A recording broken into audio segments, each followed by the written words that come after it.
I am Mahboob Alam and welcome to my YouTube channel not your Mahboob. چلتے ہیں آج کے ٹاپک کی طرف. آج کا ٹاپک ہے والدین کے حقوق. تو سب سے پہلے میں آپ کو یہ بتاتا چلوں کہ یہ ٹاپک میں نے کیوں چوز کیا ہے. یہ ٹاپک میں نے اس لیے چوز کیا ہے کیونکہ آج کل آپ سب کو پتہ ہے کہ والدین کی خدمت لوگ نہیں کرتے, والدین کی نافرمانی کرتے ہیں, ان کے ساتھ اچھے سلوک نہیں کرتے. اچھا ویورز, والدین اللہ کی طرف سے دیا ہوا ایک انمول تحفہ ہے. والدین ہی وہ رشتہ ہے جو ہمارے ساتھ مخلص ہوتا ہے. والدین کے ہم پر بہت سے حقوق ہیں. والدین نے ہمیں انگلی سے پکڑ کر چلنا سکھایا, کھانے کا طریقہ سکھایا, اس کے بعد بات کرنے کا طریقہ سکھایا. یعنی جیسے کہ میں نے آپ کو بتایا ہے کہ جتنی بھی حقوق والدین کے ہیں وہ ہمیں پوری طرح ادا کرنے چاہیے.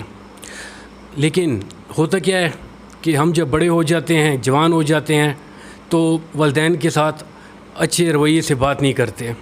ایسا ہمیں نہیں کرنا چاہیے, یہ بہت غلط ہے کیونکہ ان کی بھی فیلنگز ہیں. اور آج کل کی اولاد کیا کرتی ہے, جب بڑے ہو جاتے ہیں, ان کی شادی ہو جاتی ہے, تو اپنے والدین کے ساتھ کیا کرتے ہیں, انہیں اولڈ ہاؤس بھیج دیتے ہیں. بہت غلط کرتے ہیں. ایسا نہیں کرنا چاہیے کیونکہ وہ کیا سوچتے ہوں گے کہ ہم نے انہیں کیسے پالا ہے, کیسے بڑا کیا ہے, اور یہ لوگ ہمارے ساتھ کیا کر رہے ہیں. اگر ہم ان کے ساتھ ایسا کریں گے تو کل کو ہم بھی بڑے ہوں گے, ہمارے بچے ہمیں اولڈ ہاؤس بھیجیں گے. جیسے کہ آپ سب کو پتہ ہے, جیسا کرو گے ویسا بھرو گے. As you sow shall you reap. Allah کا جو قانون ہے نا, بہت انصاف والا ہے. اگر ہم اپنے والدین کے ساتھ ایسا کریں گے تو ہمارے ساتھ بھی ایسا ہی ہوگا. اگر ہم چاہتے ہیں کہ کل ہمارے ساتھ بھی ایسا ہو تو ایسا کریں, بے شک کوئی ایشو نہیں. لیکن ایسا کوئی بھی نہیں چاہتا.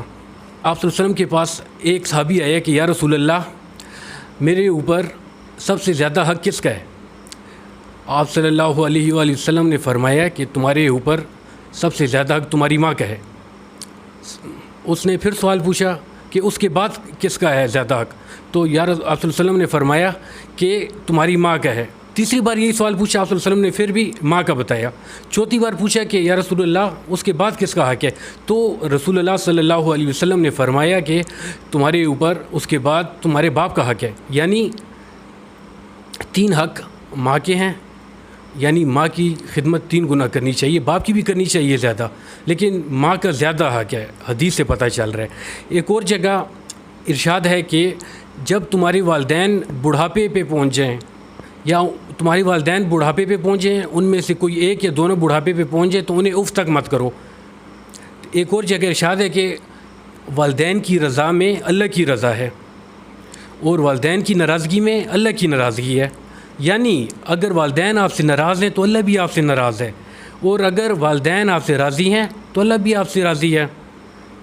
اس سے یہ پتہ چلتا ہے کہ اگر ہم اللہ کو راضی کرنا چاہتے ہیں, ہم چاہتے ہیں کہ ہم جنت میں جائیں, اللہ ہم سے خوش ہو, تو والدین کی خدمت کرنی ہے. یہ مست ہے, ٹھیک ہے.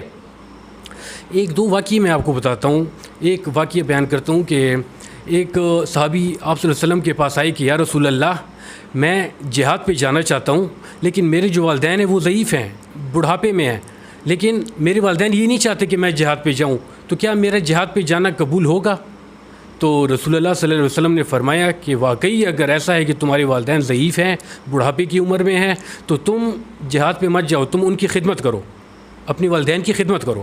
اور تم اگر 1 دن اور 1 رات ان کی خدمت کرو گے تو تمہیں 1000 سال جہاد کرنے سے زیادہ ثواب ملے گا, اس سے بھی زیادہ اجر ملے گا. اس سے بھی ہمیں والدین کے حقوق کی, ان کا حق ادا کرنے کا پتہ چلتا ہے.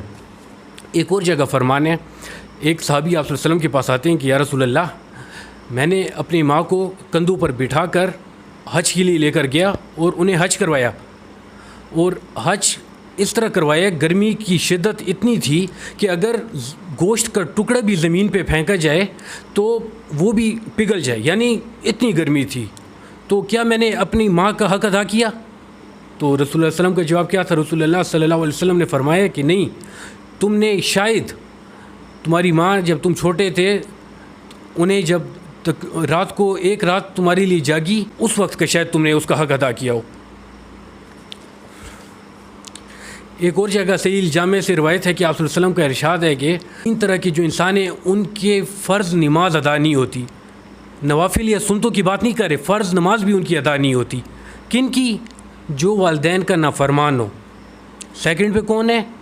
جو احسان جٹلاتا ہو, یعنی جو جب کسی پہ کوئی بندہ احسان کر لے تو بار بار اگر کوئی اس کا اپنا کام ہو کہ میں نے بھی تمہارے ساتھ ایسے کیا تھا, میں نے بھی احسان جتلایا, میں نے بھی تمہارے اوپر احسان کیا تھا, تمہیں یاد ہے تم ابھی میری بات نہیں مان, یہ نہیں کرنا چاہیے. یہ اللہ کو سخت ناپسند ہے. اور تیسرا انسان کون ہے؟ تیسرا انسان وہ ہے جو تقدیر کو جھٹلاتا ہے. ٹھیک ہے, تو یہاں سے ہمیں یہ پتہ چلتا ہے کہ جو ہم نے ساری ڈیبیٹ کی اوپر میں نے آپ کو بتایا ہے, اس سے یہ سبق ہمیں نکالنا چاہیے. یہ پتہ چلتا ہے کہ والدین کے ہم پر بہت سے حقوق ہیں. ہمیں والدین کو اف تک نہیں کرنا چاہیے, ان کی خدمت کرنی چاہیے, اور جو بھی بات کریں نا ان کی بات ماننی چاہیے, آنکھیں بند کر کے ماننی چاہیے, کیونکہ وہ آپ کو غلط تو نہیں گائیڈ کریں گے, نہیں آپ سے کوئی غلط ڈیمانڈ تو نہیں کریں گے, غلط بات تو کریں گے نہیں, تو ان کی بات لازمی ماننی چاہیے. تو اتنا ہی تھا آج کا ٹاپک, آج کی ویڈیو. امید ہے کہ آپ کو ویڈیو بہت پسند آئی ہوگی. Thanks for watching.